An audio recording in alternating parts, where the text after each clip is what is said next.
Vamos agora para o segundo tópico da nossa lição.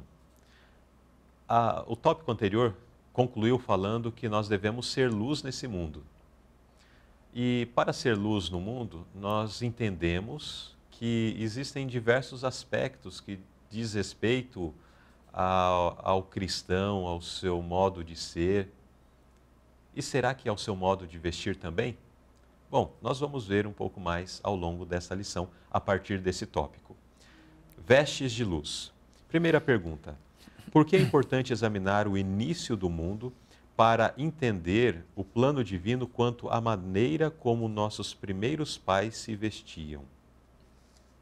Irmão Marcos. Irmão Luzilei, aqui fica bem claro que a nossa origem veio das mãos de Deus. Deus fez o homem, fez o ser humano, Adão e Eva, com as suas próprias mãos. E que o texto de Gênesis deixa bem claro que Deus os fez à sua imagem. A imagem de Deus os criou, macho e fêmea, homem e mulher.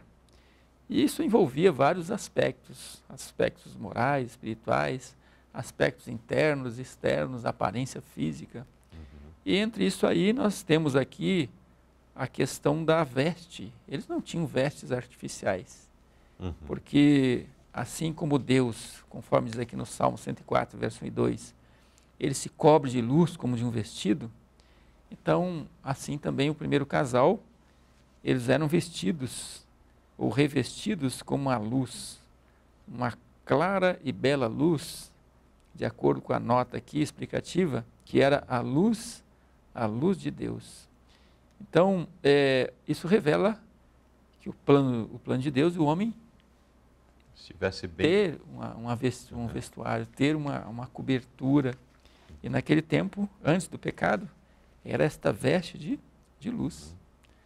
E diz aqui, anota algo interessante, que essa veste de luz iluminava até os objetos dos quais eles viessem a se aproximar e revelava a eles conhecimento sobre aquilo ali, né?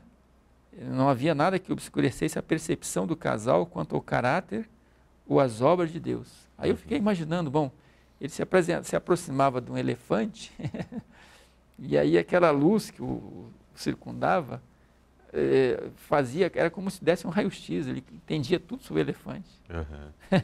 Se aproximava de uma flor, de uma árvore, ele descobria os mistérios da criação daquilo ali, através daquela poderosa luz que o circundava.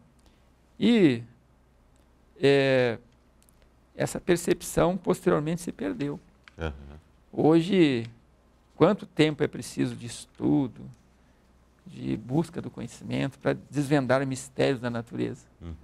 E Adão e Eva, dotados daquela luz, eles conseguiam ter acesso a mistérios. Então podemos ver que a luz não era apenas um cintilar, um brilho, né, que os cobria, mas essa luz também tem uma conexão com a luz do conhecimento. Até usamos, né, esse termo no sentido figurado. Ao estudar essa lição, esse tópico aqui, para mim, algo trouxe luz sobre esse aspecto.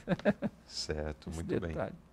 Então, aí nós percebemos, já logo no início do mundo, a preocupação de Deus que houvesse, né, algo que os cobrisse de uma forma decente, de uma forma perfeita, né, porque não era algo artificial, mas a própria luz de Deus cobrindo ali o corpo dos nossos primeiros pais, inclusive dando-lhes essa capacidade, né, de intelecto, afetando, né, a capacidade de intelecto deles, no sentido de habilitá-los a ter um conhecimento mais apurado daquilo que eles examinavam, né?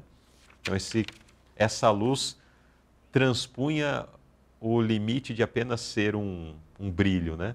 Mas afetando a percepção deles das obras criadas do Senhor.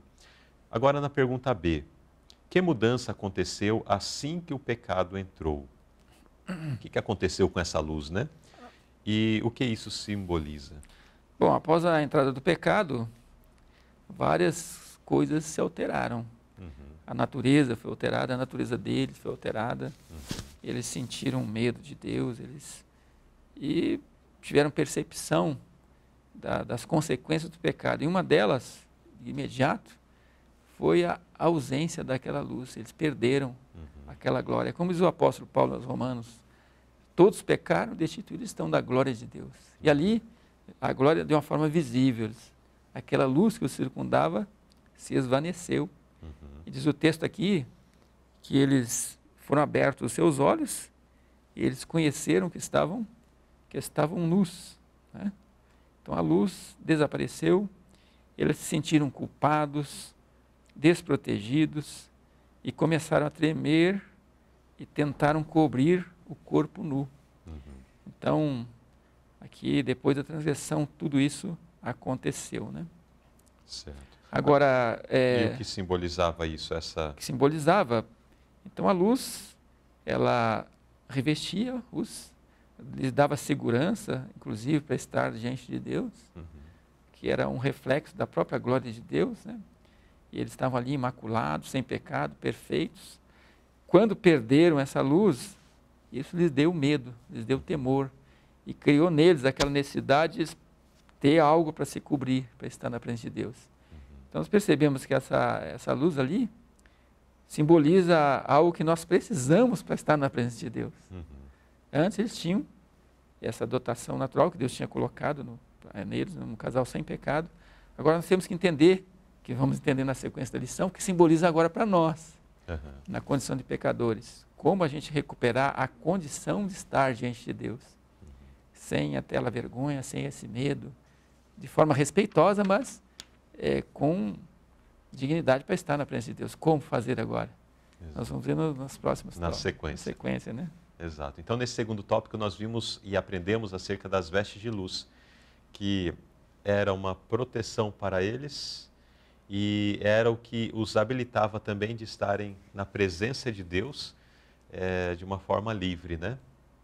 E nós entendemos pelo plano do Senhor a questão de que isso deve ser ou será resgatado, né? A nota até menciona algo sobre isso, quero trazer apenas uma frase. Cristo veio para restaurar o que se perdeu. E vamos segurar nessa frase aqui para nós avançarmos, mas de toda forma entendemos acerca dessa luz também como uma capacitação para eles estarem na presença do Senhor.